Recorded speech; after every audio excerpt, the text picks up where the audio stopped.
15 नवंबर 1966 का प्रातः क्लास चल रहा था। पहले पेज के मध्यांत में और बात चल रही थी तो गॉड फादर को कहते ही हैं लिबरेटर, छुड़ाने वाला।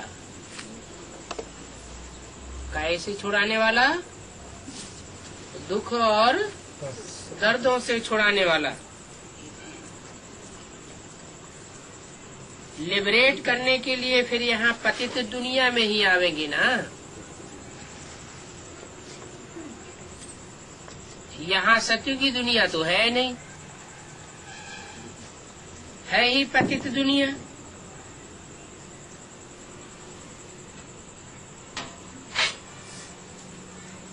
ये दुनिया तमो प्रधान है, पर जब सतो प्रधान बनती है तब नई दुनिया में जा सकते हैं।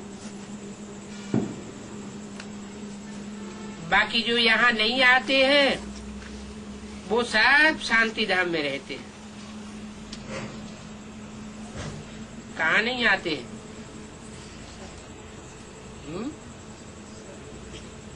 जो यहाँ नहीं आते हैं वो सब शांति धाम में रहते हैं। कहाँ नहीं आते हैं?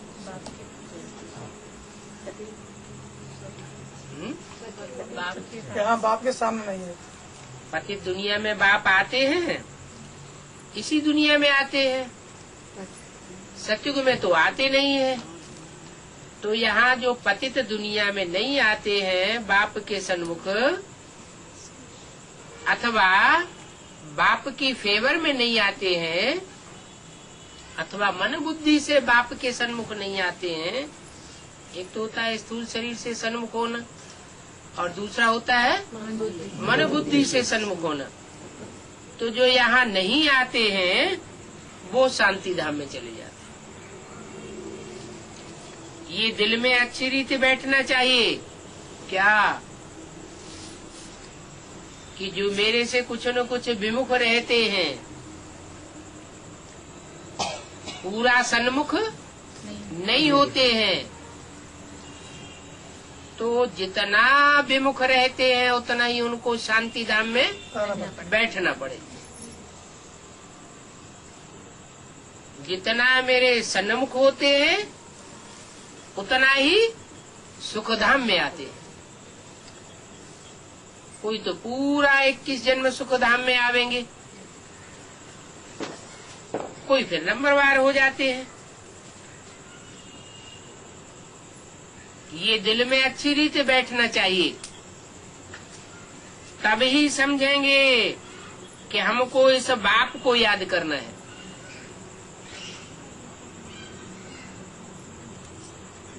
किस बाप को? जो इस पतित पुरानी दुनिया से लिबरेट करने आया है, छुड़ाने के लिए आया है, छुड़ाने के लिए आया है।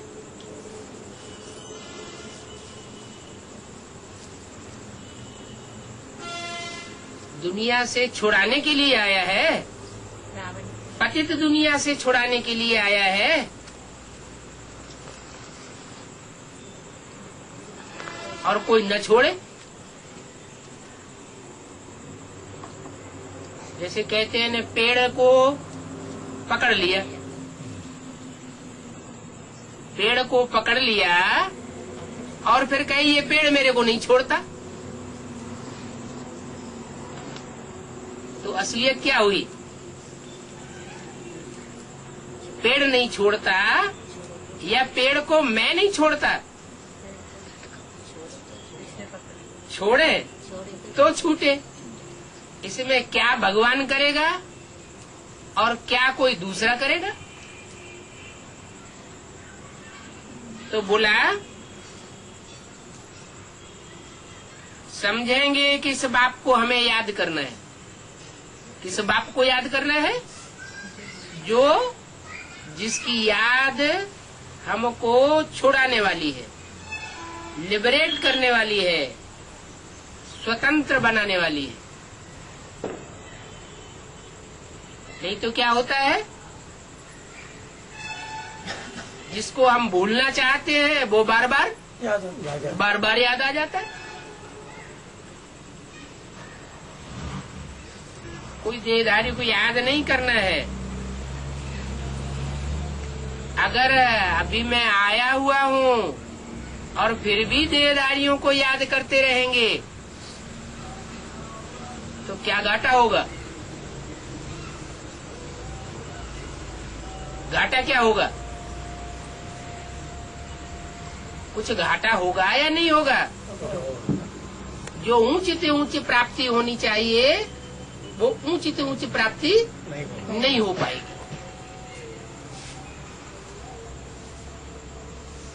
बाप तो विदेही है, विमाना विपरीत, देही देह को धारण करने वाले शरीर के विपरीत है।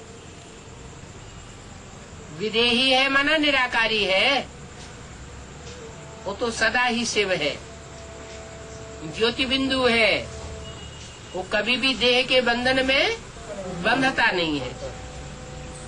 इस दुनिया के बंधन में भी नहीं बंधता,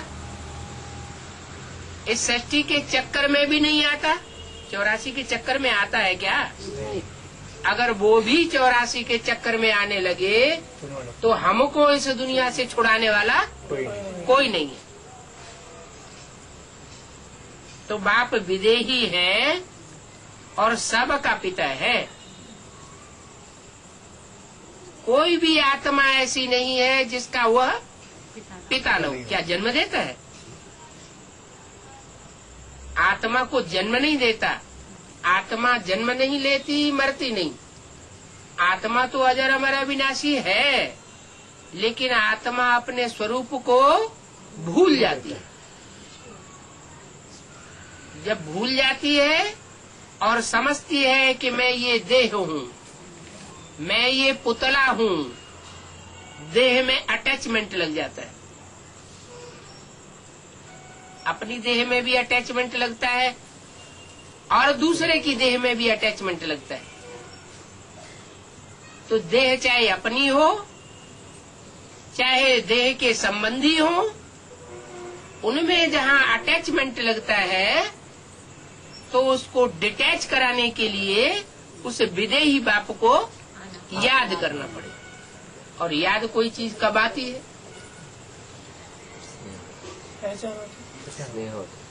हाँ, पहचान होगी। पहचान होगी वो तो बात पहली। पहचान होगी तभी तो संबंध जुटेगा। पहचान नहीं होगी तो कनेक्शन नहीं जुड़ सकता। लेकिन याद कब आता है?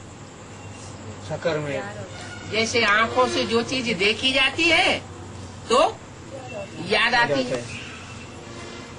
तो सिर्फ क्या आंख इंद्रिय की ही बात है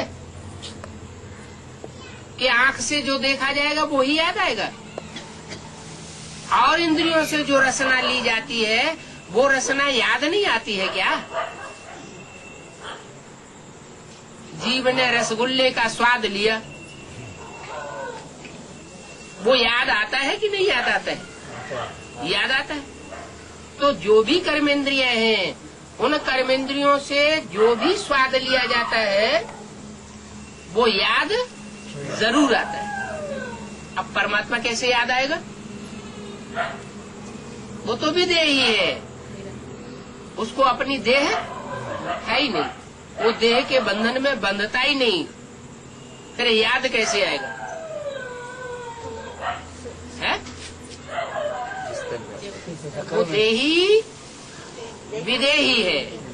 देही माना देह को धारण करने वाली आत्मा है। धारण तो कर सकती है, भूत प्रेत प्रवेश कर सकते हैं, तो क्या भगवान प्रवेश नहीं कर सकता? गीता में भी अक्षर आया हुआ है, प्रवेश तुम, मैं प्रवेश करने योग्य हूँ।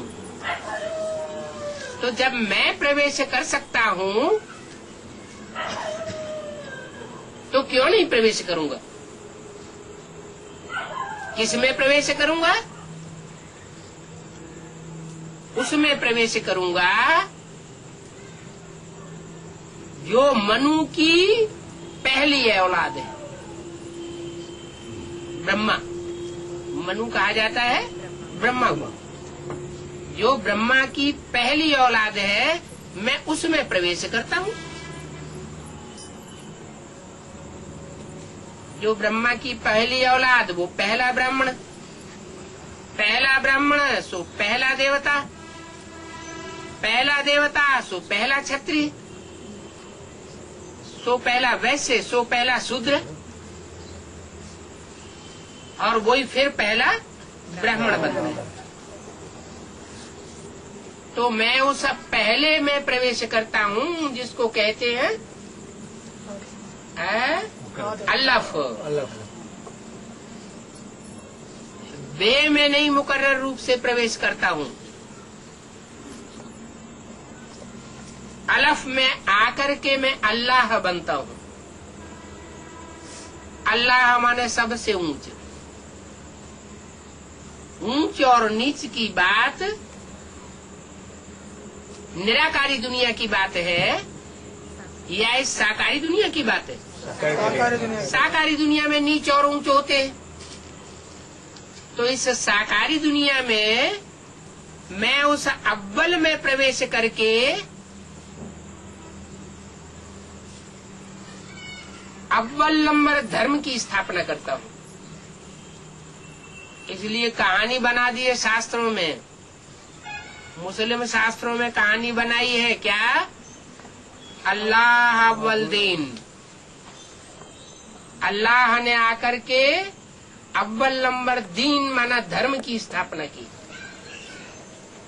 वो समझते हैं हमारे इस्लाम धर्म की स्थापना की, उसी को अव्वल नंबर दीन समझते हैं। लेकिन नहीं, उसकी स्थापना तो इब्राहिम ने की, उसका परिष्करण मोहम्मद ने आकर के किया, मूर्ति पूजा का खंडन कराई दिया। इस्लामी पहले मूर्तियों के पुजारी थे, सैकड़ों सैकड़ों देवताओं की मूर्तियां बनाते थे, उनकी पूजा करते थे, व्यभिचारी पूजा करते थे, एक को नहीं पूजते थे, अनेकों में उनकी दृष्टि वृत्ति और बुद्धि जाती थी। तो दृष्टि वृत्ति और बुद्धि व्यभिचारी बनेगी या आप व्यभिचारी बनेगी? आप व्यभिचारी बन ही नहीं सकती, क्योंकि जैसे को याद करेंगे वैसा ही बनेगा।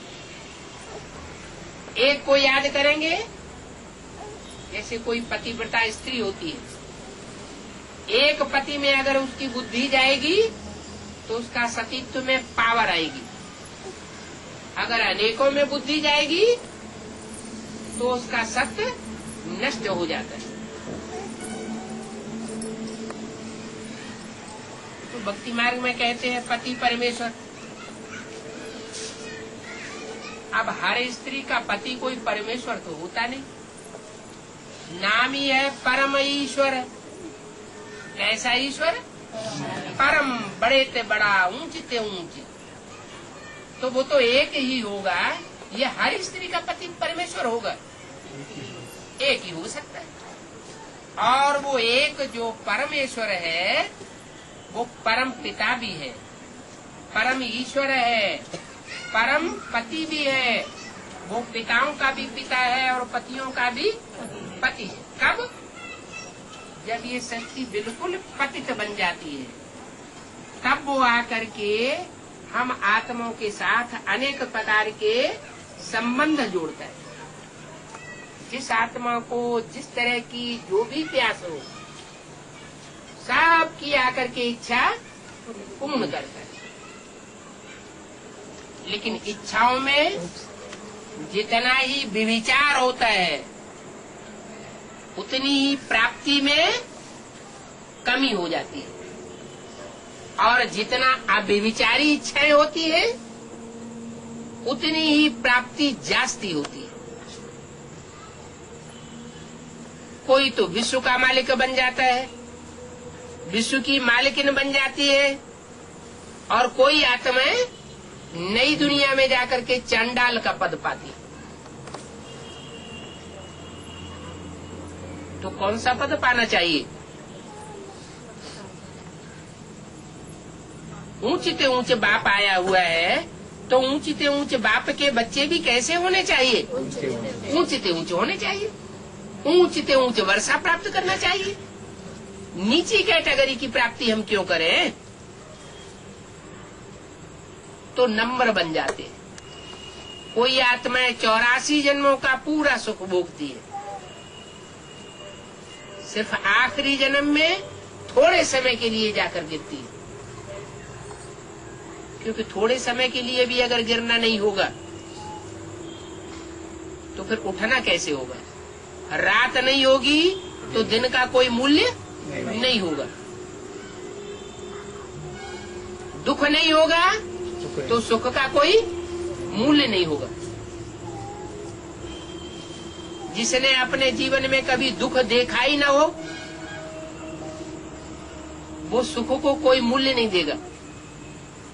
तो ये भी जरूरी है।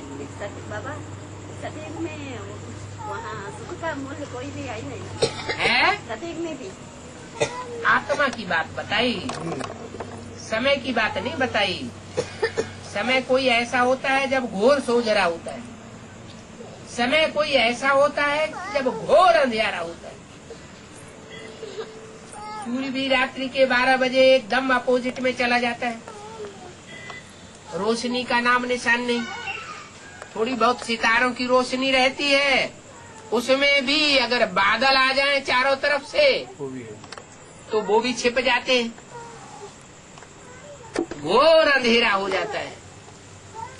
तो टाइम की बात नहीं बताई, आत्मा की बात बताई कि आत्मा कभी दुख भी भोगती है और कभी सुख भी भोगती है। जिसने पूरा दुख नहीं भोगा होगा वो पूरे सुख का अनुभव नहीं ले सकेगा। इसलिए कम से कम एक जन्म के लिए दुख भोगना जरूरी है। तो हर आत्मा, कोई आत्माएं तो ऐसी होती हैं जो द्वापर युग के आदि से ही पतन में आ जाती है, जैसे इस्लाम धर्म। इब्राहिम आया तो पतित में प्रवेश करेगा या पावन में प्रवेश करेगा? जो भी ऊपर से आत्माएं आती हैं, उस समय सृष्टि की जो पतित से पतित आत्मा होती है उसमें प्रवेश करती है। तो द्वापर के आदि में कौन पतित बिना? कौन सी आत्मा होती है जो पतित बनती है? इब्राहिम का जो भी आधार मूर्त है वो जास्ती पतित बनता है। बीज उतना पतित नहीं बनता, आधार जास्ती पतित बनता है। बीज माना बाप, आधार माने माँ। वैसे भी दुनिया में देखा जाए, आज दुनिया में माताएं ज्यादा गिरी है नीचे या पुरुष ज्यादा नीचे गिरे हैं? माताओं की तो पूरी ही दुर्गति कर दी इस समाज ने। तो माताएं आधार बनती हैं सृष्टि रचना में। ये है बेहद की रचना। ऊपर से जो भी आत्माएं आती हैं धर्म पिताओं की, वो बीज हैं, सूक्ष्म बीज, और जिसमें प्रवेश करते हैं वो है आधार। उन आधारों को भी जन्म देने वाला कोई बीज अलग होता है। वो बीज पावरफुल होता है, इसलिए उतना पतित नहीं बनता जितना आधार पतित बनता है। शक्ति कम होती है तो सुख कम भोगा जाता है, और शक्ति ज्यादा होती है तो सुख जास्ती भोगा जाता है। तो बीज जो है वो ज्यादा पावरफुल होते हैं। उनके मुकाबले वृक्ष की जो जड़ें हैं उनमें कम पावर होती है। तना भी होता है, टहनियां भी होती है, पत्ते भी होते हैं,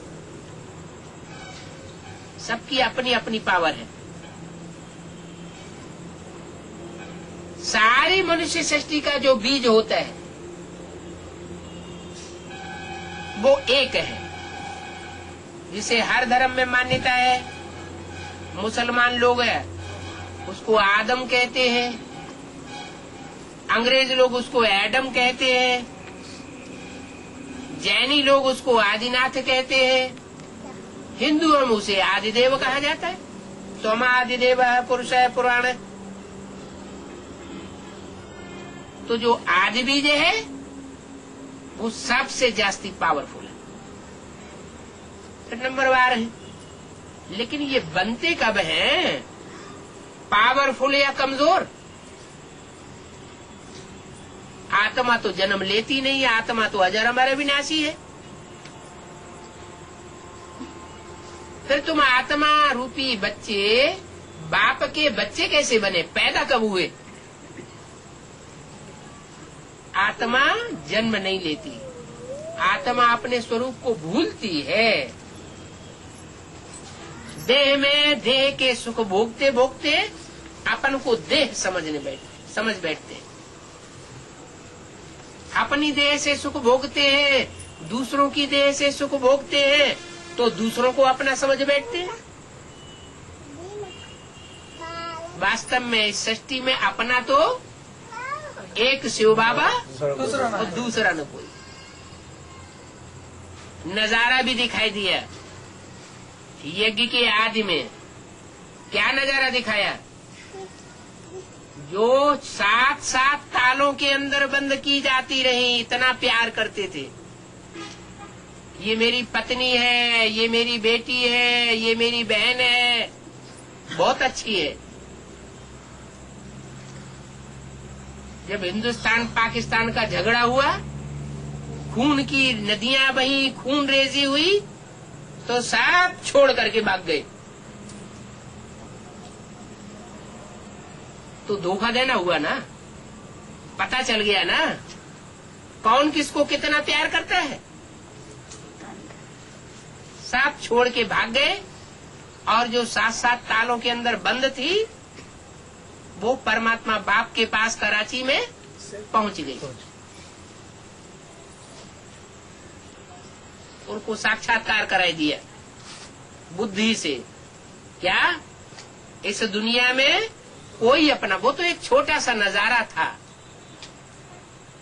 भारत के अंदर की बात थी। और अभी क्या होना है? सारी दुनिया। अभी तो बड़ा खेल होने वाला है। इतना बड़ा खेल होगा कि जिसमें बाप बाप नहीं रहेगा, माँ माँ नहीं रहेगी। आज की भी दुनिया में देखा जा रहा है, अखबारों में भी छप चुका है। वहां जाके दरियाफ्त भी कर सकते हैं। उड़ीसा में ऐसा अकाल पड़ता है कभी कभी कि माताएं अपने बच्चों को बेच देती हैं कसाईयों को, और वो होटल में ले जाके उनको काट देते हैं। उनका गोश्त परोसा जाता है और वो अपना पेट भरती है उन पैसों से। तो संबंध कहाँ गए? कोई संबंध रहा? इस दुनिया के सारे संबंध झूठे हो गए। अब सारे संबंध झूठे हो गए तो बाप क्यों सर्व संबंधी बन करके आया हुआ है?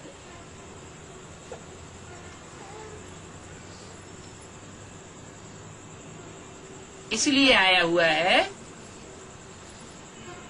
कि बाप ही आकर के सत्य ज्ञान सुनाता है।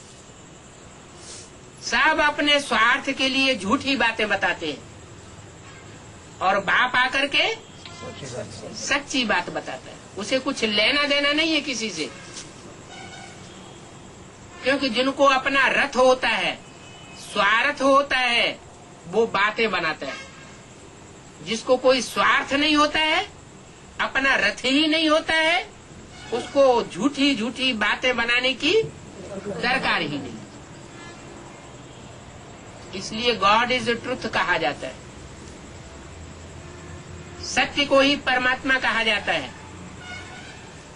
सत्य को ही ज्ञान कहा जाता है,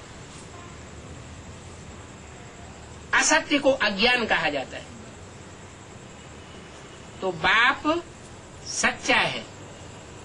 सच्चा बाप आकर के सचखंड की स्थापना करता है, सतयुग की। सत्य माना सत्य, सच्चा युग, और सच्चे बच्चों को पसंद करता है। क्या? अंदर एक और बाहर दूसरे, ऐसे बच्चों को फिर पसंद नहीं करता है। मन में राम, बगल में छुरी, ऐसे बच्चों को पसंद नहीं करता। कैसे बच्चों को पसंद करता है? जो बहुत भोले हैं। क्या? भोले हैं, इसलिए चंबे में भी जल्दी आ जाते हैं। क्या? कोई भी XYZ उनको अपने पंजे में गुरु फंसाए लेता है। बाप कहते हैं ऐसे भोले बच्चे, जो सच्चे बच्चे हैं, अपना सच्चा पोता मेल बाप को देने वाले हैं, उन बच्चों को आकर के मैं मिलता हूँ।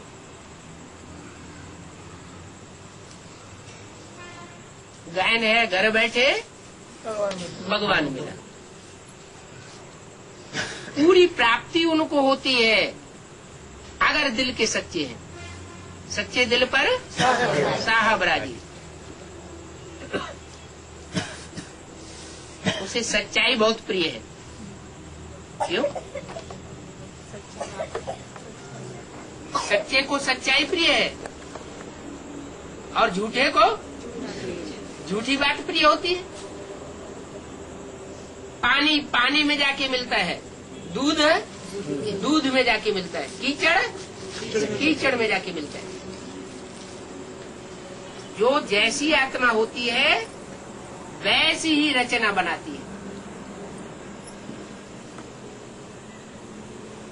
इस्लाम धर्म की आत्मा होगी तो क्या रचेगी? इस्लाम धर्म की आत्मा रचेगी, इस्लाम धर्म का पार्टदारी बनाएगी। सूर्यवंशी आत्मा होगी तो सूर्य जैसा बनाएगी। चंद्रवंशी आत्मा होगी तो चंद्रवंशी बनाएगी। तो जो जैसा होता है वैसा बनाता है। लेकिन सुप्रीम सोल क्या बनाने आया है? वो भी तो निराकारी है। क्या है? निराकारी है। तो क्या बनाएगा? निराकारी बना देगा। निराकारी माना निर्विकारी, निर्विकारी माना निरहंकारी। कोई देह का अहंकार नहीं। देह से ममत्व ही छुड़ाए देगा।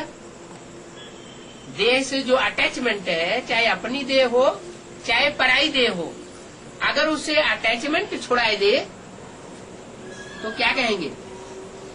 क्या बन गए? निराकारी बन गए। अब उस दौड़ में, उस पढ़ाई में जो जितना आगे जाता है निराकारी बनने में, वो उतना ही पहले नंबर ले लेता है। अभी लास्ट चांस है। क्या? टू लेट का बोर्ड लगने वाला है। लगने वाला है या लग चुका है पहले ही? है? लगने वाला है।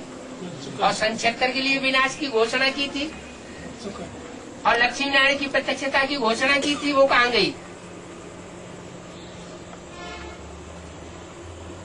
बोला था आज से 10 वर्ष कम 5000 वर्ष हुए जब लक्ष्मी नारायण का जन्म हुआ। तो कौन से सन के लिए बोला? 76 के लिए बोला। तो 76 में जो ऊंचे से ऊंचे पाठधारी है, क्या वो प्रत्यक्ष नहीं हुए? प्रत्यक्ष हुए।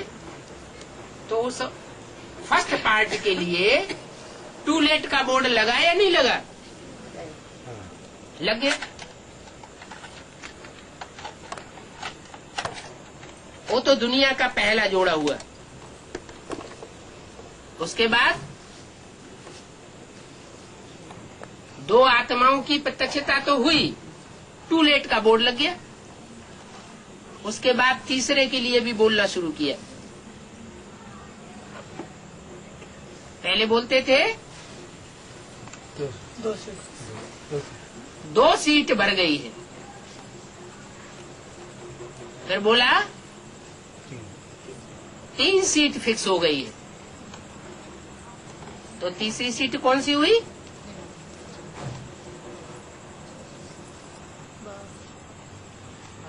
अरे 3 पुरियां हैं शांतिधाम के नजदीक। सूक्ष्म वतन की पहली पुरी और एक सबसे नीची पुरी 5 प्रकृति के तत्वों के बिल्कुल नजदीक, दुखधाम के नजदीक, साकार दुनिया के नजदीक। सबसे नीचे की पुरी ब्रह्मापुरी और एक है बीच की, न ऊपर न नीचे, तो वो हो गई न्यूट्रल। अब जो न्यूट्रल है वो लफुल भी है तो लाफुल भी है। जैसे तराजू का कांटा होता है, कांटा अगर एक तरफ झुक जाता है तो बैलेंस नहीं माना जाता, अगर किसी तरफ झुका हुआ नहीं है तो बैलेंस्ड है।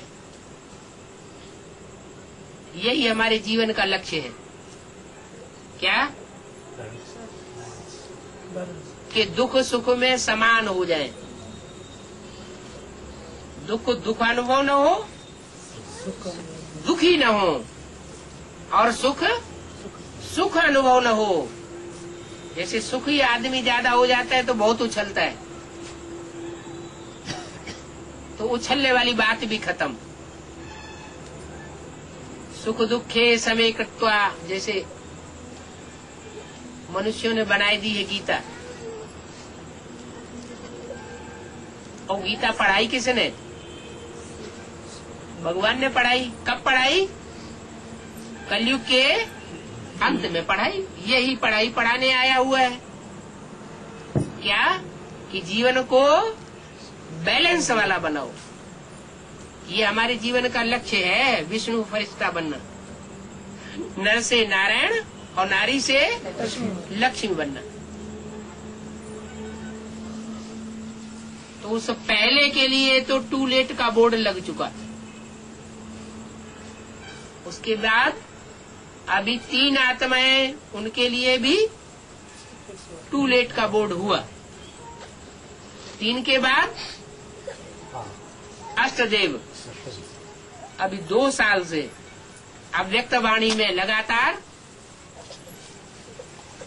उन अष्टदेवों के बारे में बोला जा रहा है। उनका भी कोई टाइम होगा या नहीं होगा? उनका भी टाइम होता है। जो बोला हुआ है, एक भी पावरफुल संगठन तैयार होने पर एक दूसरे ग्रुप को खींचते हुए, 12 के 9 ग्रुप है ना माला में, एक भी पावरफुल संगठन तैयार होने पर एक दूसरे को खींचते हुए, एक दूसरे ग्रुप को खींचते हुए अंत में 108 की माला का संगठन एक हो जाएगा। तो एक होना है या ऐसे ही चलता रहेगा? होना तो है ना। तो अभी 8 की बारी है, अभी 8 की बारी है और कल 108 की भी बारी आ जाएगी। उसमें भी टू लेट का बोर्ड लग जाए। अब जल्दी जल्दी होना है। उसके बाद ब्रह्मा की 1000 भुजाएं, जो तन से मन से धन से पूरी सहयोगी बनती हैं।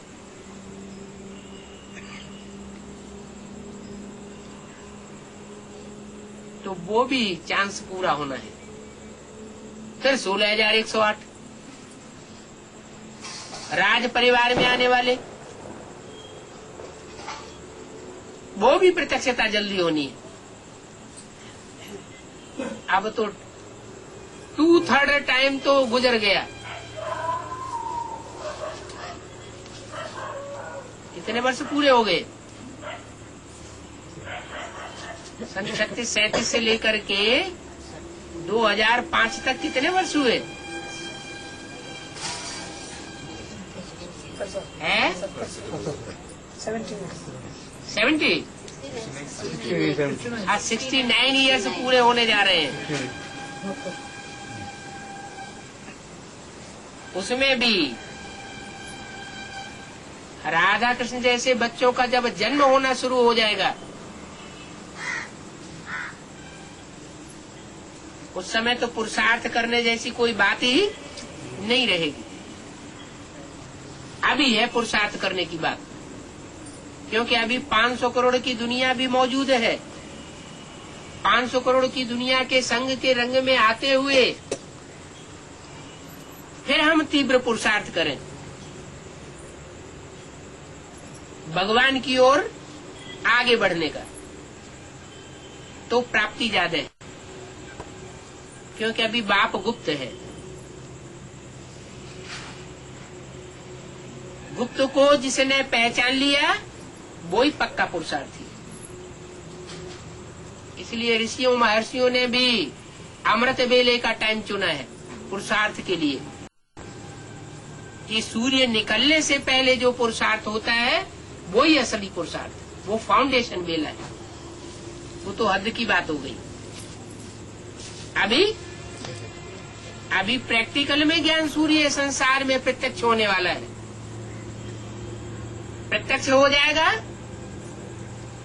फिर पुरुषार्थ करने का कोई उतना महत्व तो नहीं रह जाएगा। अभी महत्व है, लास्ट चांस है, तो लास्ट चांस ले लेना चाहिए। क्या दुनिया में आकर्षण भी बहुत है। जो पैसे कमाने में लगे हुए हैं वो बैंक बैलेंस बढ़ाते ही चले जा रहे हैं।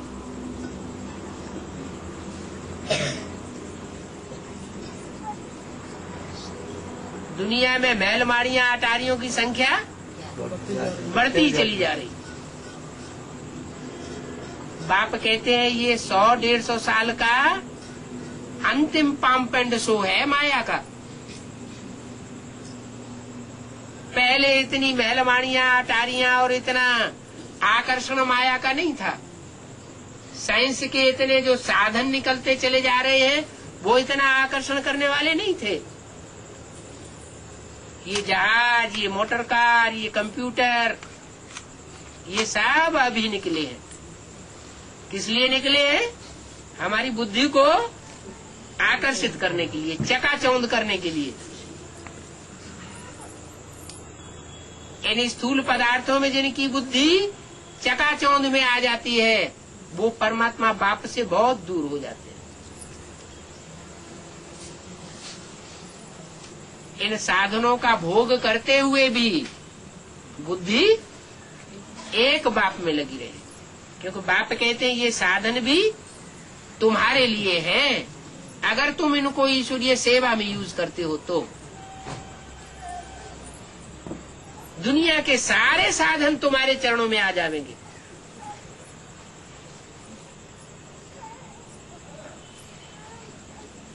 यज्ञ की कल वाली जो दीदी दादियां दादाएं जो काखागा नहीं जानते हैं, लौकिक पढ़ाई का जानते थे,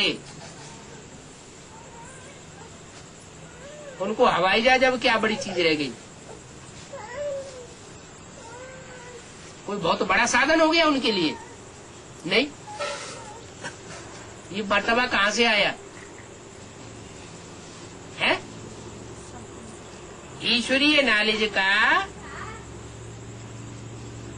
बेसिक पाठ ही पढ़ा ना, तो बेसिक पाठ में भी इतना मान मर्तबा, इतनी हद की प्राप्ति, तो जो संपूर्ण पढ़ाई है वो पढ़ेंगे तो उनको कितनी प्राप्ति होगी? लेकिन संपूर्ण पढ़ाई पढ़ने में भी भाषा आड़े आ जाती है।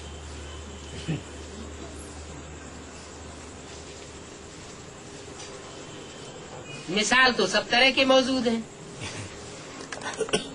ऐसे भी मिसाल मौजूद है जो बूढ़ी बूढ़ी माताएं भी हिंदी बोलना बहुत जल्दी सीख लिया। लगन की बात है, या यूं कहें कि पूर्व जन्मों के हिसाब किताब की बात। पूर्व जन्मों में जिन्होंने 63 जन्म उत्तर भारत में जास्ती जन्म लिए होंगे रामकृष्ण वाली आत्माओं के साथ, कारण या कारण कुछ ऐसी बात हुई जिससे वो आखिरी जन्म में जाकर के दक्षिण भारत में जन्म लेते हैं या विदेश में जन्म लेते हैं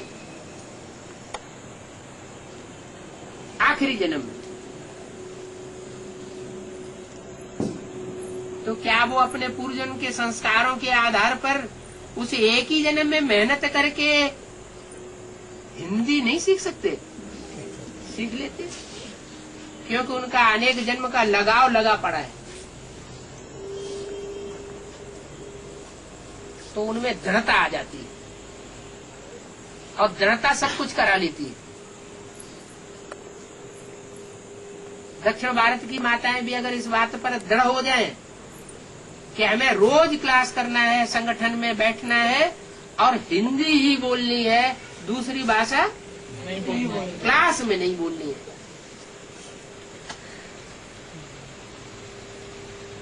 (82) में दक्षिण भारत में आना हुआ। 1 या 1.5 महीने के लिए ही दक्षिण भारत में रहना हुआ।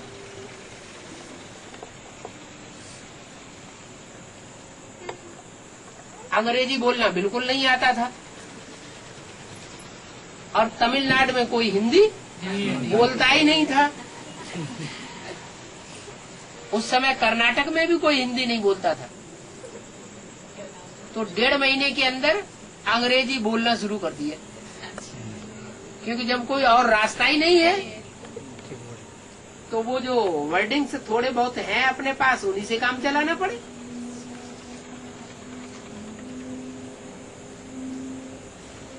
तो करने से सब कुछ हो जाता है।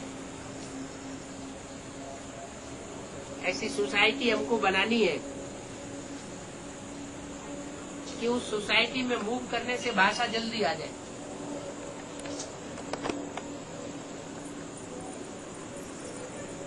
तो असंभव को संभव करने का युग है संगम। लेकिन कब? जब अपने अंदर दृढ़ता आ जाए। ढीले ढाले अरे हो जाएगा, आज नहीं तो कल हो जाएगा। अरे सब कोई ऐसे सब के लिए हो सकता है क्या? जैसे सब चलते हैं वैसे हम भी चलेंगे, तो प्राप्ति भी जैसी सबको होगी वैसी हमको भी होगी।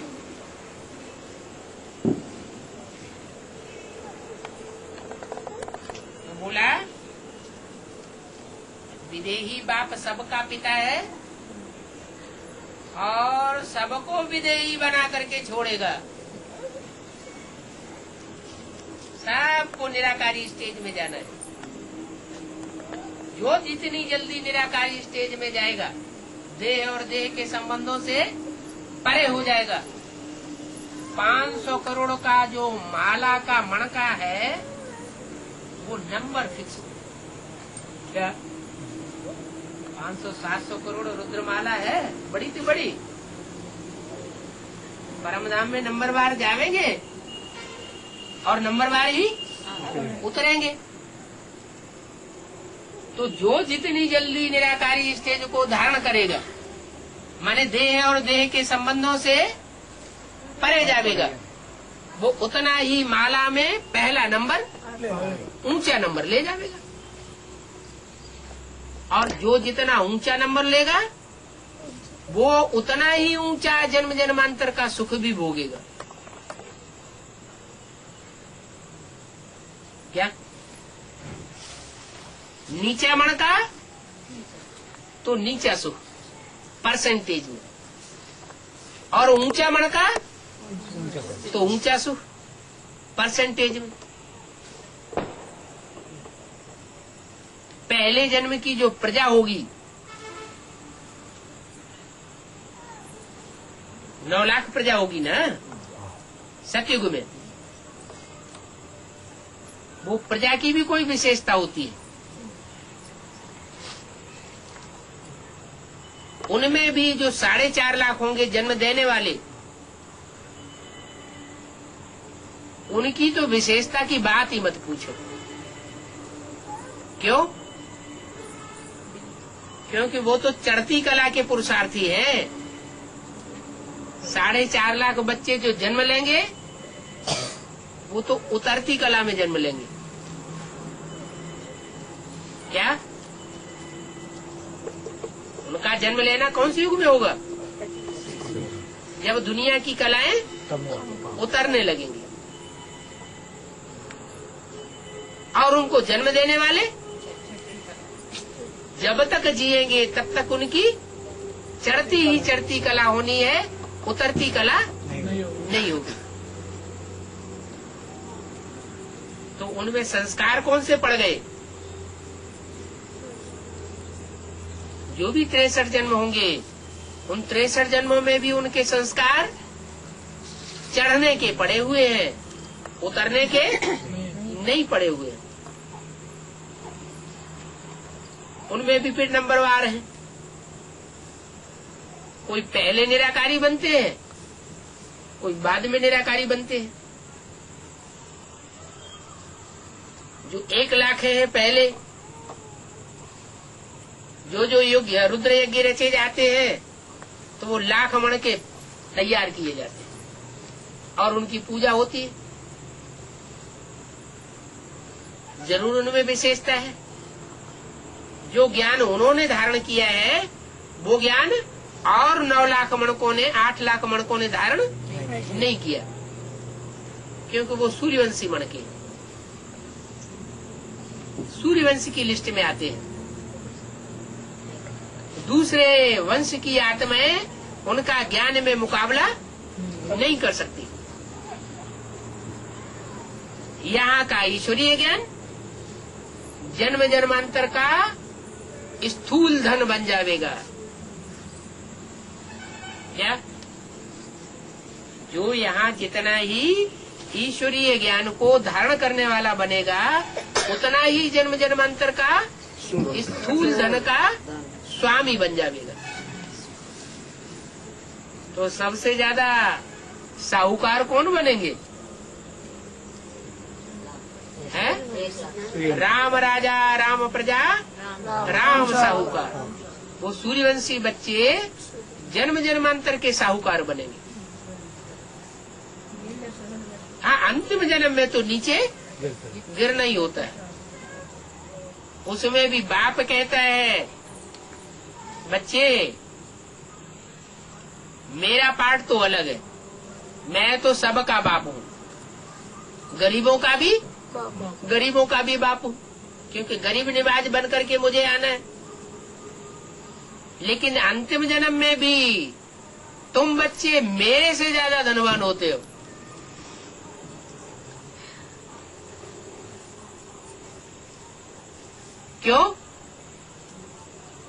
क्यों धनवान होते हो? क्योंकि बाप को प्रत्यक्ष करने के निमित्त बच्चे बनते हैं। बाप अपने आप अपने को प्रत्यक्ष नहीं करता, बच्चों को प्रत्यक्ष करने के लिए बाप निमित्त बनता है। लेकिन बाप को कौन प्रत्यक्ष करते? बच्चे प्रत्यक्ष करते। भले बाप अपना काम पहले कर लेता है, बच्चों को पहले प्रत्यक्ष कर देता है, लेकिन आखिरीन तो बच्चों को प्रत्यक्ष, वो बाप को प्रत्यक्ष करने के लिए कोई निमित्त बनते हैं ना। जो बच्चे निमित्त बनते हैं उनका उतना ही ऊंचा पद बन जाता है। तो वो बाप है विदेही सबका पिता, वो एक ही है जो सबका पिता है। और पिताएं होते हैं, अपने अपने बच्चों के बाप होते हैं, और वह बाप सबका एक ही है। बाप तो है ही निराकार। कोई को समझाने का शौक रखना चाहिए। क्या बात समझाने का शौक रखना चाहिए। जो भी ज्ञान की गहराइयां हैं, वो ज्ञान की गहराइयां दूसरों को समझाने का पूरा शौक होने चाहिए। खुद समझा हुआ होगा तो दूसरों को भी समझाने का उमंग उत्साह आवेगा। प्रदर्शनी में बाकी लोग आते हैं, सर्विस में तुम बच्चों को जोश और उल्लास रहता है। क्या कहा? जोश और उल्लास बढ़ेगा कब? अगर हम सर्विस फील्ड में रहेंगे तो हमारा उमंग उत्साह बढ़ता रहेगा। क्यों बढ़ता रहेगा? हम डागली सर्विस में रहे हैं तो क्यों नहीं बढ़ेगा? वो सेवा नहीं है क्या? समाज की सेवा नहीं है? हैं? क्यों? वो भी तो समाज की सेवा है। हाँ, वो समाज की सेवा तो है, लेकिन वो सेवा तो हम 63 जन्म से करते आए, लेकिन दुनिया तो नीचे गिरती चली गई। और वो हम स्वार्थ पूर्वक सेवा करते आए, अपने पेट के लिए, अपने रथ के लिए। और ईश्वरीय सेवा इस रथ के लिए प्राप्ति वाली नहीं है। ईश्वरीय सेवा भविष्य 21 जन्मों के लिए है, और भविष्य 21 जन्मों के आधार पर 63 जन्मों का भी हिसाब किताब ऑटोमेटिक बन जाता है। 21 जन्मों के लिए जिसने जैसा पुरुषार्थ किया होगा, वैसा ही 63 जन्मों का पुरुषार्थ करने का मादा आत्मा में तिरोहित हो जाता है। हर जन्म में पुरुषार्थ करेगा, अगले जन्म में प्राप्ति करता रहेगा। तो ये मादा कहाँ से फाउंडेशन पड़ा? संगम में फाउंडेशन पड़ता है। तो शौक रखना चाहिए। उमंग में, उल्लास में रहने के लिए सेवा बहुत जरूरी है। क्यों उमंग उत्साह बढ़ता है इतना? क्योंकि सर्विसेबल बच्चों को बाप याद करता है। दुनिया बाप को याद करती है, और बाप किसको याद करता है? सर्विसेबल बच्चे। तो जो सर्विसेबल बच्चे हैं, उन बच्चों को बाप की याद का बल मिल जाता है। हम बच्चे तो जितनी पावर है उतना याद करते हैं, और बाप तो सर्वशक्तिवान है। वो अगर सर्वसेवल बच्चों को याद करता है तो उन बच्चों को तो याद की बहुत पावर मिल जाती है, इसलिए उनका उमंग उत्साह ऑटोमेटिक बढ़ जाता है। यहाँ भी बाप को घड़ी घड़ी भूल जाते हैं। प्रदर्शनी में सर्विस करते रहेंगे तो बाप की याद कभी भूलेंगे नहीं। क्या? तो क्या करें? जड़ चित्रों की प्रदर्शनी तैयार करें, है? जो बेसिक नॉलेज में करते रहे। क्या करें? और जड़ चित्र बनाए हैं? वो तो बेसिक नॉलेज की बात हो गई। बच्चों को जड़ चित्रों के ऊपर समझाया जाता है। काका गागा सिखाना है ना, तो का माने कबूतर बना के रख देंगे, खा माना खरगोश बना के रख देंगे। ये तो बच्चों वाली बात हो गई। यहाँ जड़ चित्रों की प्रदर्शनी की बात नहीं है। एडवांस नॉलेज में कौन सी प्रदर्शनी दिखानी है? चैतन्य चित्रों की प्रदर्शनी। वो चैतन्य चित्रों की प्रदर्शनी 76 से ही बनना शुरू हो गई। एडवांस नॉलेज शुरू हुई और चैतन्य चित्रों की प्रदर्शनी भी शुरू हो गई। पहले 2 की, फिर 3 की, फिर 8 की, फिर 108 चित्र बढ़ जाएंगे, फिर चित्रों की संख्या बढ़ती जाएगी। तो क्या करना चाहिए? प्रदर्शनी में सर्विस करते रहेंगे तो बाप की याद भूलेगी ही नहीं। माना जो भी चैतन्य चित्र तैयार होते जाए अगर उनके साथ भी रहेंगे तो हमारी अवस्था बहुत अच्छी रहेगी। प्रदर्शनी को वो चैतन्य चित्र समझाते रहे, जो सामने आए उन चित्रों का परिचय देते रहे। यहाँ भी बाप को घड़ी घड़ी भूल तो जाते हैं ना, सर्विस में नहीं भूलेंगे। वहाँ तो सबको याद कराते रहते हो। जब खुद याद में रहेंगे तभी औरों को याद दिला सकेंगे। तुम बच्चे पढ़ रहे हो, बुद्धि में है हम अपनी राजधानी स्थापन कर रहे हैं और अपने लिए स्थापन कर रहे हैं। क्या जितनों को बाप का परिचय देंगे वो हमारी राजधानी में आ जाएंगे।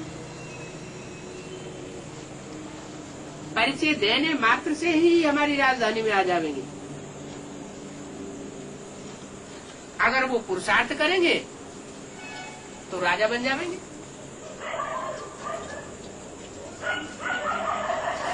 अपनी राजधानी तुम स्थापन कर रहे हो, ये याद रहने से तुमको बहुत जोश रहेगा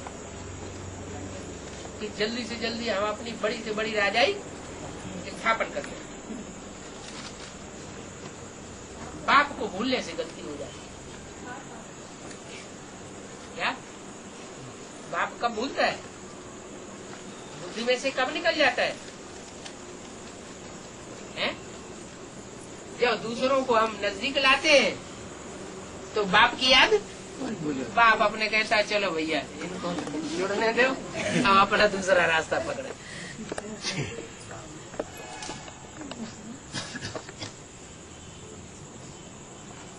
तो बाप कहते हैं कभी मत भूलो।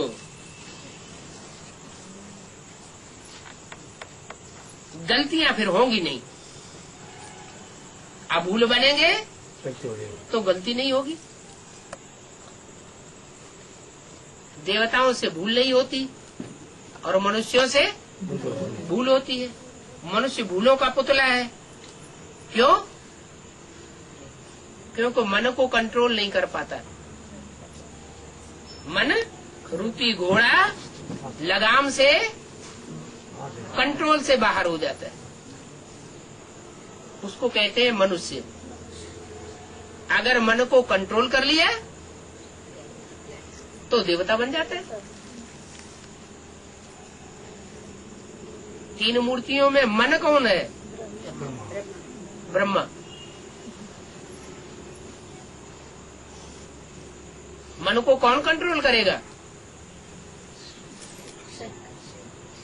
बुद्धि। बुद्धि कहती है ना ये करना चाहिए, ये नहीं करना चाहिए, ये श्रेष्ठ है, इसका संग करना चाहिए, ये निष्कष्ट है, इसका संग नहीं करना चाहिए, ये धोखेबाज है, इसका संग करना चाहिए, ये सदा का दोस्त है, इसका संग करना चाहिए। तो बुद्धि फैसला कर देती है क्या राइट है, क्या रंग है। बुद्धि को हम अगर आगे रखेंगे तो जजमेंट सही होगा। क्यों? क्योंकि हर मनुष्य आत्मा को जन्म से ही बुद्धि की दात मिली हुई है। ड्रामा प्लेन अनुसार कहो या भगवान से कहो, वो दात मिली हुई है। बहुत बड़ी दात है। ईश्वर की या ड्रामा की बहुत बड़ी देन है जो हरेक को मिली हुई है। क्या? बुद्धि। तो जो ईश्वरीय देन मिली हुई है उस ईश्वरीय देन का उपयोग करना चाहिए ना, उसे काम में लाना चाहिए ना। बुद्धिमानों की बुद्धि है भगवान बाप और हम उसके बच्चे हैं। तो बच्चों को बाप की प्रॉपर्टी यूज करनी चाहिए ना। यूज न करें, ऐसे ही पड़ी पड़ी सड़ती रहे तो ना अपना भाग्य बनेगा, अपना फायदा होगा और ना विश्व का कल्याण होगा। तो बुद्धि काम में लानी चाहिए।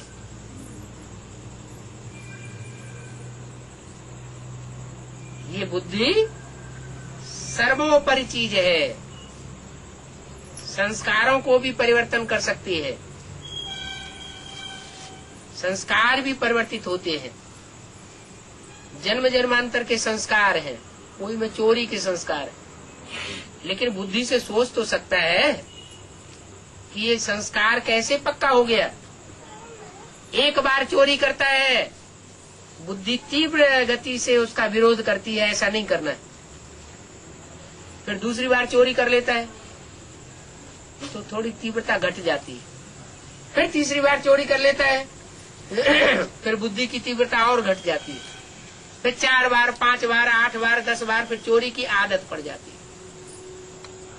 वो आदत जो है वो अंत मते सो गते, चोरों के घर में ही जन्म मिल जाता है। जैसे कसाई का बच्चा है, कसाई के घर में जन्म लेता है, जहाँ पीढ़ियों से गाय काटते चले आ रहे हैं, तो उस घर में जन्म लेने वाला बच्चे की बुद्धि में ये आएगा कि गाय काटना पाप है।